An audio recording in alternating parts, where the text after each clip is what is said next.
And we are on the air. Good morning, everyone. Hello, and thank you for joining the Citrus Education Conference as part of the 2021 virtual Southeast Regional Fruit and Vegetable Conference. My name's Lindy Savell. I serve as the president of the Georgia Citrus Association. And I will be the moderator for the presentation today, which will be the UGA Rootstock Trial Update by Jake Price. But first, we'd like to thank our sponsor, SQM. I have a short video that we will be playing momentarily.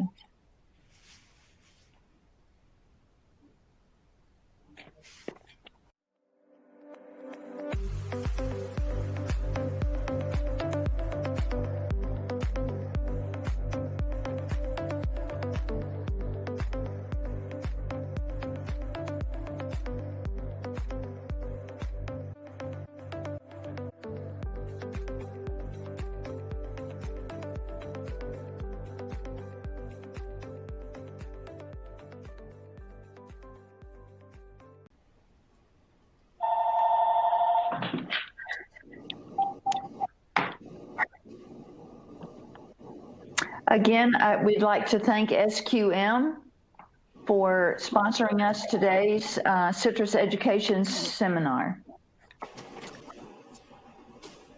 Stand by just a moment while we get our slides back in here. So pesticide, CEU, and CCA credits are available for most presentations offered during the live Southeast Regional Conference. Be sure to check the pesticide CEU guide for a list of approved presentations and participating states. The pesticide CEU guide is located in the Event Resources tab under the Media player. The guide is also available at the Resources Center located on the main menu of the conference platform. Please note, pesticides credits will only be available for registered attendees and only during the live conference. Credits will not be available for on-demand viewing. So there's a simple three-step process to receive pesticide CEU and CCA credits. First, you'll need to go to the audience chat box located on the left side of your screen and type your first name, last name, and the states for which you are requesting credits. So again, go to the audience chat box located on the left side of your screen and type your first name, last name, and the states for which you are requesting credits. So you'll need to do this for every presentation to request CEU credits for that presentation. The second step is to sign out at the end of every presentation. So to sign out, go to the audience chat box and type your last name, first name, and the states for which you're requesting credits. And you'll be reminded to sign out at the end of the presentation. So we are live, and I already see someone signing into the audience chat box, so we know it's working. And the third step is to complete the pesticide CEU registration. You only have to do that one time during the entire conference, and that part is not required for every presentation. To access the pesticide CEU registration web link, open the pesticide CEU guide on the Event Resources tab, and it's located on the front cover of the guide.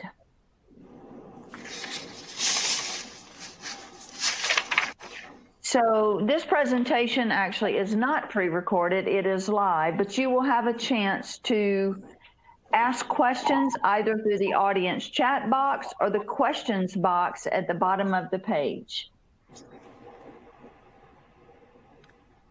So don't forget to thank our sponsors and exhibitors by visiting the virtual trade show and featured products pavilion.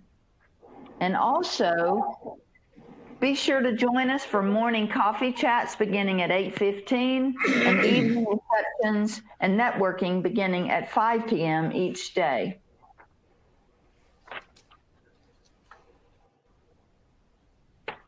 Again, this is a live presentation, but you will be able to ask questions and answers.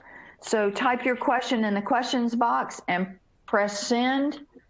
And also don't forget about asking for CEU and CCA credits in the audience chat box. Thank you for attending the 2021 Virtual Southeast Regional Fruit and Vegetable Conference and for participating in the Citrus Education Conference itself. So now I'd like to introduce you to Mr. Jake Price. Jake is going to be doing a presentation about the UGA Rootstock trial update. But just so you know about Jake, he began his extension career in 1999 in Camden County, where he focused on horticultural and green industry issues. And then in 2006, he transferred to Lowndes County and has led multiple programs there in the green industry, row crops and vegetables, and most recently, emerging crops such as citrus. Mr. Price has a BS in zoology, a BSA in agricultural education from the University of Georgia. He also has a master's of education in science education from Georgia Southwestern University. Jake has been working with commercial citrus growers in Georgia since 2013. He has 6 citrus research trials now planned to evaluate newly developed rootstocks and citrus varieties. So again, we thank you, Jake, for doing this presentation. And at this juncture, we'll turn the presentation over to you and I will go on mute. If any of you have any questions or concerns or connection problems, be sure to type those in the audience chat box. We will be monitoring that and we'll get back to you as soon as possible. Okay, Jake, thank you very much. Thank you, Lindy. Okay, I'm going to start. I've got an introduction slide. This is some of the fruit from our Awari rootstock trial on the right. You see a bag of Awari satsumas, and on the left are some Glen navels, and we had those trees on the border of those same, at that same research trial. So I thought that would make a nice picture. I'm going to talk about tree wraps just a little bit to start with, and then we'll talk about the Awari rootstock trial results for 2020, and also some that we had from 2019. Okay, a lot of people do use the tree wraps. If you're a larger grower, they're very advantageous to help prevent rootstock sprouts and also prevent herbicide damage. On very young trees, some of the bark is still green. And if you have any contact with any kind of herbicides that translocate throughout the tree, the green bark will absorb the herbicide. So the tree wraps will help prevent that. They also help reduce some sunburn. If you have some intense sunshine, it can scald the little tree's bark, especially on the southwest side. And some of the tree wraps have insulative properties, and they can be very beneficial during some cold weather. And we've had a little bit this winter. So the tree wraps that have some insulation on them can be very good. Possible disadvantages to the tree wraps. If you're a small grower, you can go cut to sprouts. It could add a little bit more expense. If you're very careful with your herbicides, you may not need those. At our research trial, I do not have any tree wraps because we are very careful. We have not too many trees, so we usually just kind of carefully go around our small trees, make sure there's no wind when we do spray herbicides. And so we have not purchased any, but they are beneficial. And we usually remove our rootstock sprouts too. So we take care of that on a small scale. Some other disadvantages is they do have a gap between the tree trunk and the wrap on some of these. This picture I've got up now is a corrugated wrap. There's a lot of corrugated wrap out there. Usually one side is black and the other side is white. But with that little gap, if you don't control fire ants, they can make mounds in those, and they can eat the bark on the tree. So they could be a problem if you're not controlling fire ants. Other insects can get in there too. Spiders can get in there. You know, I never do like being surprised by a spider. Also snails. I've seen snails become an increasing problem in South Georgia for sure, and I think in North Florida too. So snails like to congregate in there, especially if it's moist. It kind of gives them a good hiding place. And if you get any kind of wounds inside there, whether it be from rubbing of that wrap or any kind of insect feeding, it could open up the tree to diseases like Phytophthora.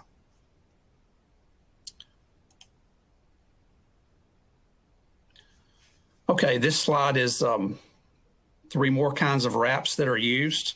The one on the left is a fabric wrap, and there's a lot of labor putting that on, so I don't see a lot of that. So you pretty much have to wrap that tree kind of like you're wrapping your arm up or something if you got a wound on it. The middle one is an insulation wrap, and that can be a good substitute in the wintertime for freeze protection if you do not have the microjets. So if you, for whatever reason, don't have microjets for freeze protection, those wraps can be beneficial. They help insulate that trunk and they keep the heat in. So they might be something that you want to look at. The right is tinfoil wraps. I first saw these down in Fort Pierce, Florida, when I went to visit the USDA research facility. They were using tinfoil wraps on their trees, and they really stick out. So I was wondering, I said, wow, I've never seen that before. But those are the 3 types of wraps that other wraps that you see. My next slide, I'm going to talk a little bit about the tinfoil. They are, if you can wrap that wrap real snugly around the tree, you eliminate any gaps. So you won't have any insects or fire ants that start making homes up in there. No snail problems with this. It's usually pretty cheap. You want to get a heavy-duty foil wrap if you use these. It's easy to put on. You can put the wrap on and just kind of crimp it on there real tight on the trunk. And doesn't damage the trunk. And it's easy to remove. So after about 18 months, 2 years, if you wanted to go ahead and take it off, you could take it off. Perhaps the disadvantage is that heavy winds can make these wraps come off, and you may have to go out there and rewrap those. But that might be something that you want to look at. Okay, this tree teepees is not really a wrap, but they are used out there from time to time. The picture on the left is an actual teepee. The picture on the right is a fabricated kind of a teepee substitute. And you can see that that's just the pot. I don't know if that tree came in that pot, but you can invert the pot, cut you a hole and a slit in there, and put your microjet in there. And that pretty much does the same thing. The advantage of these things is I have found them to be pretty helpful with cold protection. If you run that microjet sprinkler inside that teepee during freeze events, the water coming out is usually at least 50 degrees, and it keeps it a little warmer there. It protects your trunk and your graft union. So if you did lose the top of the tree, you still have the graft union there. And so your tree can come back. One thing it doesn't do, as you can see on the left, it doesn't prevent the rootstock sprouts. So you do still have to get those rootstock sprouts. And I have used the teepees, and I'll put them on in the wintertime, usually around November, and I'll take them off in springtime. So around March, I usually come in and take those off, and then I'll start controlling the rootstock sprouts just with some clippers. But, you do have some insects can build up inside those too. Spiders really love those. We have a lot of brown widow spiders that like to get in there. So it's always a little creepy going in there trying to take those things off because there's spiders and other things living in there. But I've never seen ice form inside the teepees. And I've had in the same freeze event in the same field right next to each other, I've had trees without teepees and I've had trees with the teepees. In the trees without the teepees, you would see ice formed on the tree trunk from the emitter or the microjet. But I've never seen ice inside the teepee. So that tells you that the temperature inside there is definitely warmer. And so I had those on on some tango trees. We've had 3 freeze events where I've had to freeze protect some tango trees. And so far, so good on those. They've all come out nicely. And I think the TP's helped with that. All right, on to the Awari Satsuma rootstock trial. So this has been a very interesting trial. In 2014, actually in 2013, we started planning the trial, and we had to have the trees custom grown.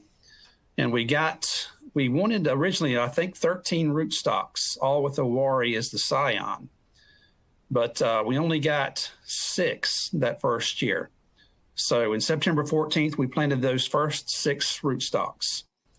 And we have 6 repetitions. And the picture next to it is a picture of September 2020.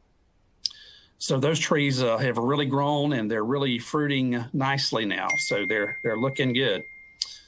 And we have pruned these trees. We pruned these trees in March. So these trees have been pruned every March. So they're large. They would be even bigger if we had not pruned them some. Okay, this is the trial design. This is the 6 repetitions we have. So basically we have each rootstock in there 6 times. And you see I have different colors there. I like to color code things. It helps keep my brain straight. So the ones in black, Koharski, US 812, US 942, Cleopatra X639, and Swingle. Those are the first rootstocks that we got in 2014. So we planted those in, I think, August of 14. So we actually got those in the ground later than we would have liked, but we went ahead and planted them. The following year, we were able to get sour orange, US 897, US 852. And we were hoping to get the rubidoux at the same time, but for different reasons, we did not get that one. So we got the rubidoux in 2016. So rubidoux was actually 2 years behind. So that's unfortunate because that's kind of our standard rootstock, and that would be a good one to compare everything to. So, I'm getting some data. I got some data off of rubidoux this year, but you kind of got to keep in mind that tree is 2 years behind. So that's kind of the design that we've got. Optimally, you want to plant everything at one time, but with these rootstocks on Awari, it's just those were just not readily available in Florida at the time. Okay, next slide. This is the data that we are gathering. We're getting the fruit yield from each rootstock. So we go to each tree, we pick the fruit and weigh it. So each tree has all the fruit weighed. I'm also getting the percent of marketable fruit. The Satsumas seem to have a lot of cull fruits, sunburn fruits, extra large puffy fruit. And I thought that would be a good piece of data to try to collect. So I've got the percent marketable fruit there, and I'll show you how I come up with that a little bit later. The fruit size, the rootstocks can affect the fruit size. So I'm measuring the fruit size. Actually, I'm weighing it. So I weigh the fruit and then I get an average. Also, I juice the fruit and I get the brix or the sugar content and the acid content. So the acid, I get those 2 bits of information. The tree size, the rootstock can definitely affect the size of the tree. And you can see that if you come visit, you can see some trees are almost a third or half as big as the others. Another bit of data that I thought we would have collected already by this time would be cold hardiness. All of these trees on these rootstocks have survived so far, but there's definite differences in yields. So the cold may be affecting these trees in ways we can't see, so it may have an effect on the yield, but we haven't had any trees die since we planted those. And this has been one of our colder winters that we have had. These trees have all survived down to 20 degrees without any problems. This year, they have shed about 10% of their leaves with that December freeze that we had, the early freeze. Okay, here's a little bit of, I call them issues or observations that I had at our rootstock trial. Usually in mid-March, we have the bloom starts, and it usually blooms pretty heavily.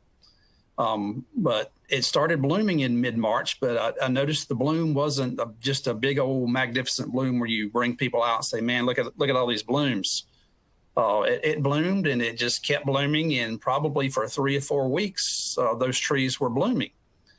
And I thought that was different. And I have heard from people in Alabama that if you have late blooms on a tree, that some of that fruit from those late blooms may be bigger, puffier fruit. So I was thinking, well, we may have bigger, puffier fruits and more culls this year with an extended bloom. And I did see that. Also, it seemed like the fruit matured earlier this year compared to last year. So it was maturing internally, but it took a long time to turn orange. So a lot of the fruit still had green on those, especially the fruit with, or the trees with heavy loads like the picture here. I think that's a US 897, but it had a lot of fruit on there. And you can see a lot of the fruit is still green. Even the ones that appear orange have a pretty good bit of green on those. So it just took a while for those to finally turn orange.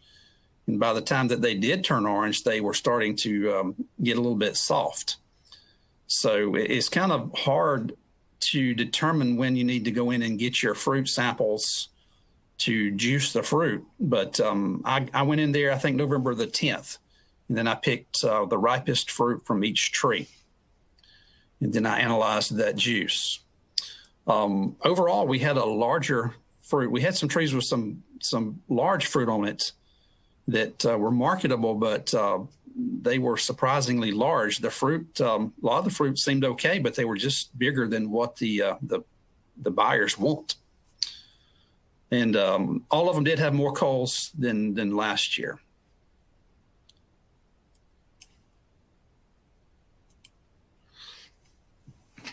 All right, this is showing the size of the fruit that we had. What I did was I measured each fruit with a caliper, and that's that little thing down in that bottom picture. And it gives me the length of that fruit or the width of that fruit in inches. And then I weighed the fruit, and then I kind of got a correlation between the weight and the size. So basically any fruit over 3 inches in diameter was pretty big and about 200 grams or more. And the 3 fruits you see on the right that are green, those are large fruit. You know, they're solid as a rock, and they're not really puffy, but if you were to get hit upside the head with one of these, it would probably knock you out. They're just really, they're heavy and they're firm. But we just had a lot of those, and I picked a lot of these off probably the 2nd, 3rd week, probably the end of October. So it just makes harvesting easier because it's hard to get a group of volunteers to pick between cull fruits and good fruits. So we try to get the culls off a little earlier.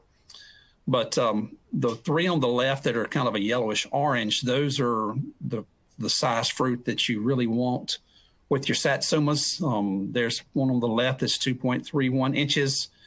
That was 78 grams. So that's a pretty small fruit. The one in the middle is about 150 grams. That's kind of the optimal size. And then the one on the middle yellow one, this 2.93 inches, is 171 grams. And we had a good bit of fruit that were marketable in that range this year. So they were on the big size. And the picture on the bottom, you see that real orange fruit. That's a good fruit, but it's over 3.5 inches. So that would be, that fruit is about 1/2 pound. It looked like an orange. So that was something that I observed this year that was a little bit different than what we normally see. Okay, this is the total yields from 2019 and 2020. So I've got the total yields on the very right column where I added the 2019 and 2020 yields. So the top yielding rootstock as far as total yield is US 942. And this is cull fruit and marketable fruit added together. So this is your potential, this is your potential production or potential ability of these rootstocks. So US 942, those 2 years, they had a total of 453 pounds, followed by US 812. X639 is real close to that. Kaharski Carrizo was 327, so that's kind of lumped in with the other two above it. US 852, which is a year behind, that tree has 319 pounds, so that's interesting that these trees that were a year behind seem to be kind of in the middle of the pack. Same with US 897. But the lowest producers so far have been the Cleopatra and the sour orange. So that was kind of interesting. And some of the yields this year were lower than last year. And usually as these trees mature, you would think that the yields would increase. But if you look at the yield on 2019 with the US 942, last year the trees averaged 147 pounds. And I knew the trees had a lot of fruit this year, but it's kind of hard to tell just by looking at the trees what the yield would be. I thought it would be over 200 pounds easily, but I had no idea it would be 306 pounds. But it more than doubled the production, which was very interesting. US 812 has been kind of neck and neck with 942 the past 2 or 3 years, but this year it kind of separated a little bit. The 812, I thought it would be about the same as last year, but actually it had more fruit than I thought, so it came in at 202 pounds. X639 went from 187 pounds in 2019 to 157, so it went down. Same with Kaharski. It went from 181 to 146. US 852 went from 102 pounds in 2019 to 217, so it more than doubled too. One of the biggest jumps was the US 897, which is a dwarf rootstock. Produces a smaller tree. It had 70 pounds of fruit, and it went to 207 pounds this year. So those trees were loaded. They were small, but they were loaded. Swingle had more fruit this year, went from 97 to 153. Cleopatra had 133 pounds in 2019, but was way off this year, averaging 78 pounds. And sour orange went from 66 pounds to 40. And Rubidoux, this is the first year we've got data from it. Those little trees had 104 pounds per tree. They were absolutely loaded, but this is the first year I've allowed those to fruit. So that is the total yield data, and I'll briefly mention the letters you see beside the 2019 data. That is some statistics that we ran on that data, and sometimes that can be confusing, but probably the best way to explain that, if you see a rootstock with the same letter next to it, say the ones with A's, US 942, 812, 639, and Kaharski, in 2019, if they have the same letter next to them, that you cannot say with 95% certainty that those trees' yield was affected by the rootstock with 95% certainty. So you may could say it with 80% certainty, but statistically you want to be over 95%. So it's the same if everything has a B next to it and everything has a C is statistically the same. But if you have one with an A and one with a B, it is statistically different. So we will move on from the statistics. I don't have statistics yet from 2020. Okay, the percentage of marketable fruit. The thing to note this year that every rootstock had less marketable fruit this year than the previous year. So the average of 19 and 20 was 77% for 942, 897 was 72, and the others were kind of bunched in there, and the bottom two were Kaharski and sour orange.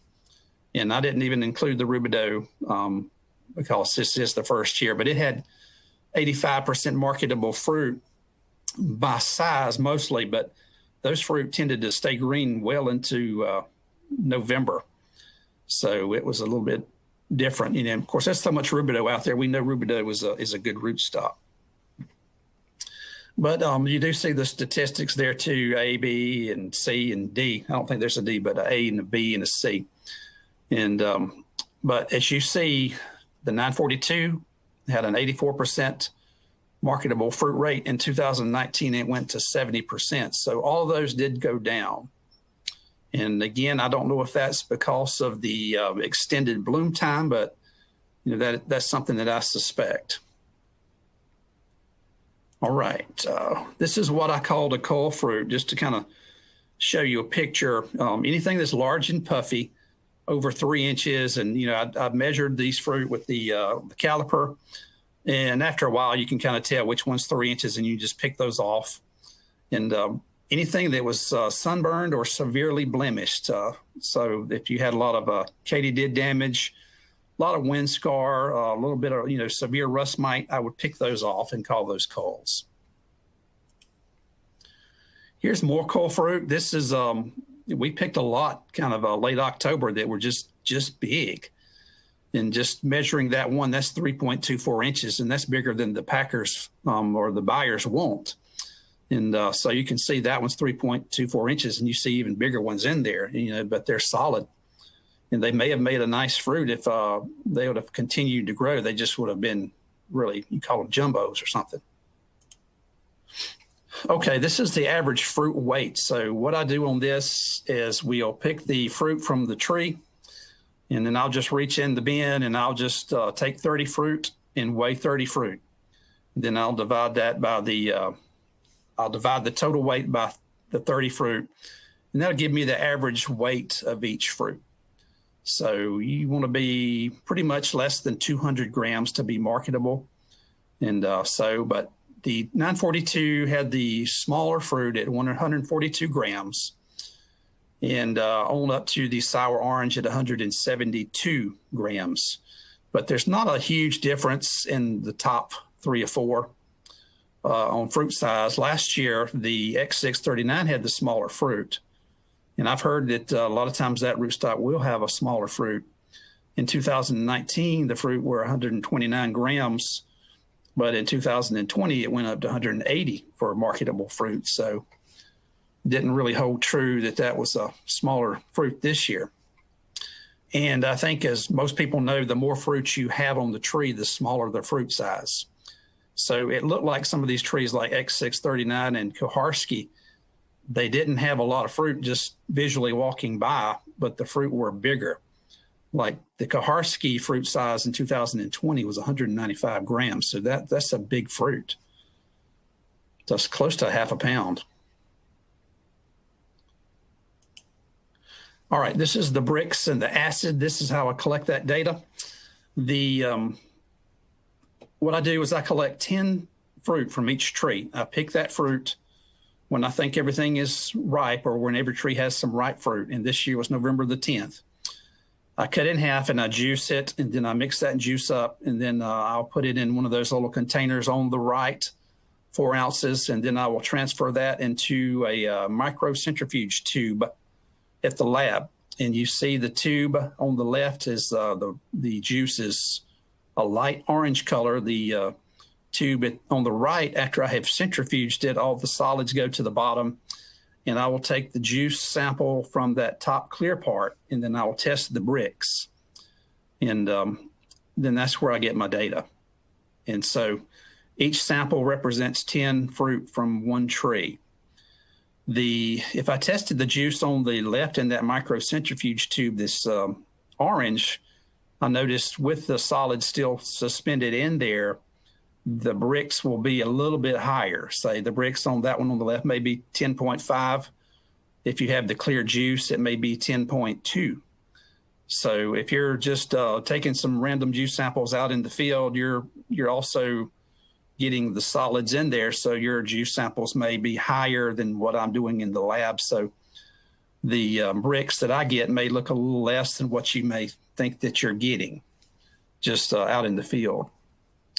Also, I have noticed if you take a slice of satsuma and you test the top part of that slice, and then you take the juice from the bottom part, the top part could be an 8 and the bottom part could be a 12.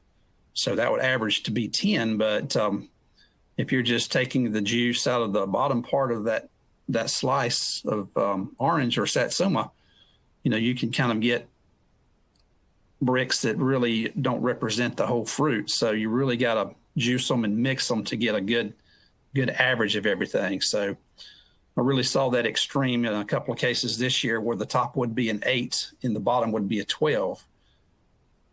Because I did one, I tasted the fruit and it tasted good, but when I did the bricks on it, I did it on the top part of the slice, it was an 8, but I knew it was better than that, so I did the bottom and it was a 12. So it's very interesting how the sugars do separate inside the fruit. All right, when I did pick the 10 fruit per tree to juice, this is what they looked like. They were all a light orange color, except the rubidoux, and it had a little bit, it was taking longer for the rubidoux to totally turn orange, but everything else that I picked on November the 10th was almost completely orange. You may see a speck or two of green on there. So, and this kind of is representative of the fruit size that I picked too, but all of these are marketable fruit except for maybe the rubidoux. But if I would have waited on it to turn orange, these others may have been, past their prime. Okay, this is the bricks that I got from 2019. I have run the bricks from this year, but I had to turn in these slides about 2 or 3 weeks ago, and I didn't have that information yet. But last year, the bricks on the X639 was 10.4. Sour Orange was 10.3, Swingle 10.2, Cleopatra 10.1, Koharski 10, 812 was a 10, 852 was a 9.8. And as you can see, all of those have an A next to those. So they're statistically not different with a 95% certainty. So you can say that the rootstock, you cannot say the rootstock made a big difference there. But next, you see the 942, it had a 9.6, and an 897, it had the 9.4. So both of those have a C next to those. So they're more in line, but they're different statistically from the others. And I was wondering if the 942 would maybe have a less of a bricks content. But because the last year, I think it was the same situation where it was maybe a half a point lower with the 942 than the other rootstocks. But this year, the bricks on 942 was more comparable to all the other ones. So looks like the bricks on the 942 is going to be about with where the other ones are. So I don't think the rootstocks are making a huge difference on the bricks. That matter. I don't think I put the acid in here because there was no statistical difference in the acid level for 2019.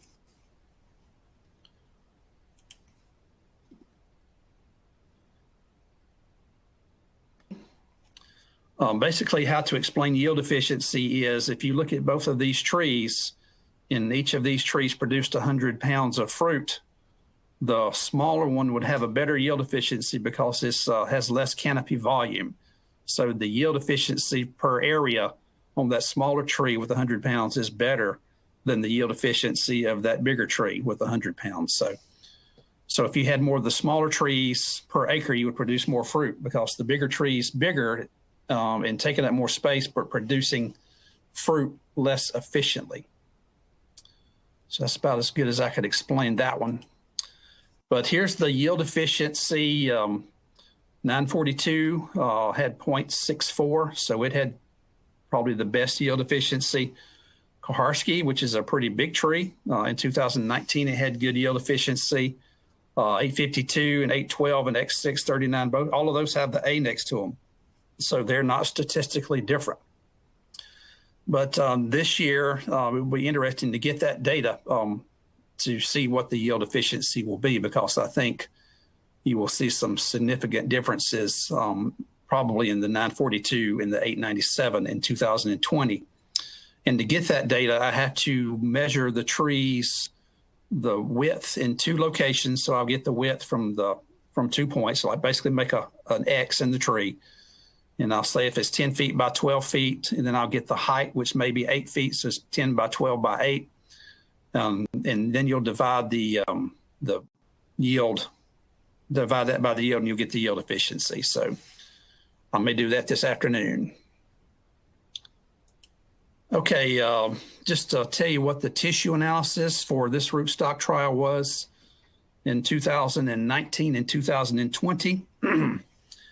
I did the tissue samples, I think August, somewhere around there. And this is just the NPK, calcium, magnesium, manganese, boron, iron, and the copper levels. There were a couple more on there, but I couldn't get them on the slide to make them all fit. But there's still a question on what's the best nutrient levels for satsumas.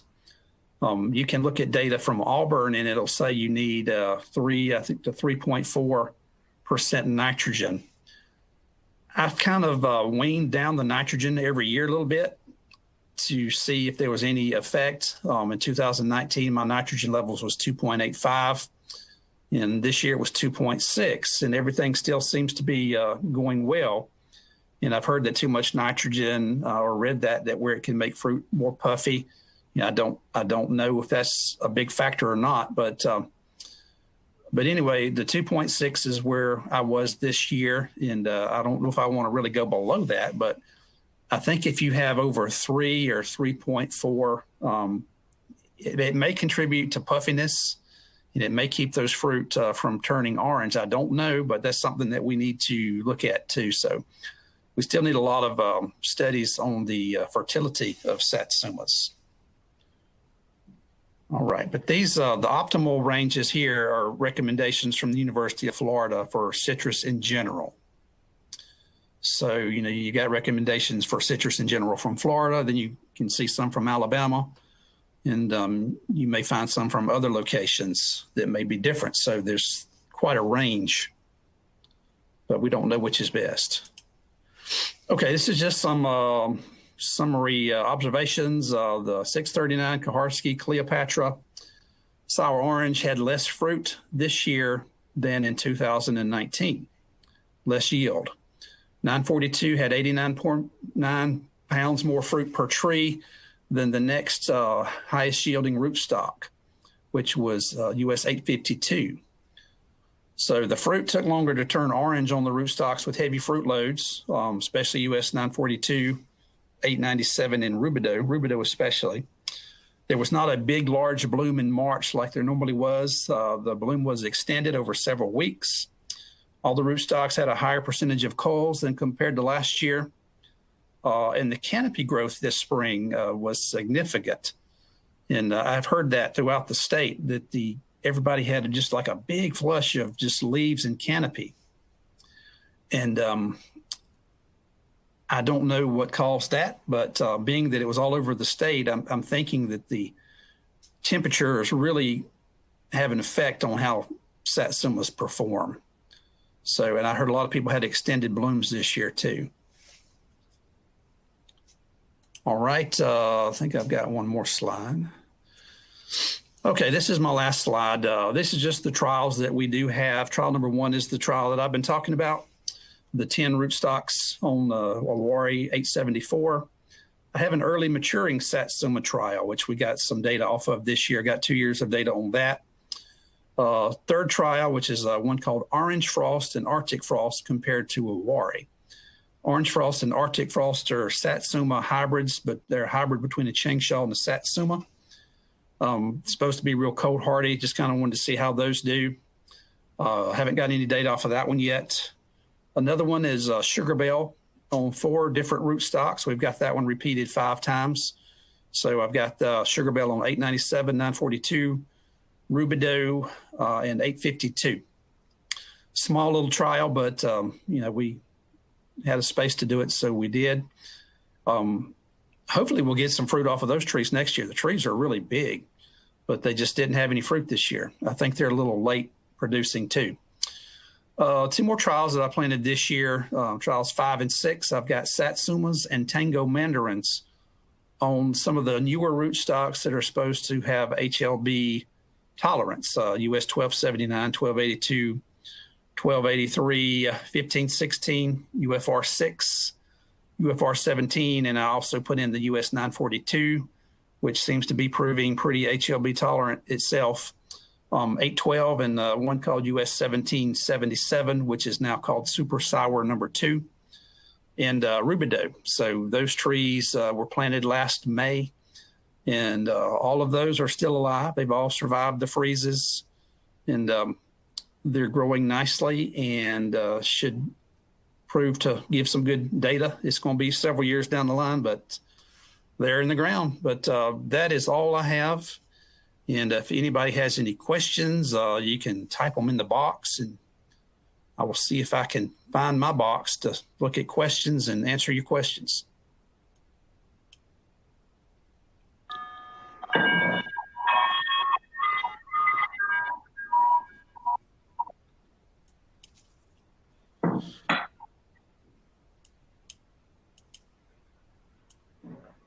Hey, Jake, this is Lindy. I just want to thank you again for doing this presentation and giving us an update on your rootstock trials. It looks like we had several participants on the presentation, so I don't see any more questions coming in. So I guess we're going to sign off and join the next presentation. I do see a question there in the audience chat box, Jake. Do you see it? Any tips on removing the wrap without damaging the bark? I don't know if you see that.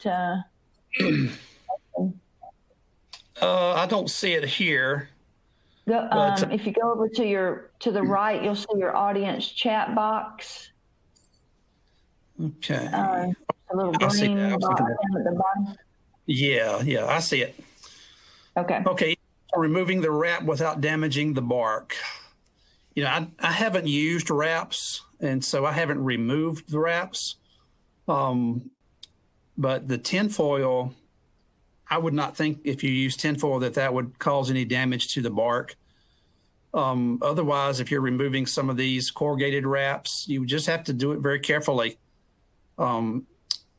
But otherwise, I don't really know how to answer the question any differently than that. It just depends on what kind of wrap that you may have. You just got to do it carefully and take your time to not do any damage.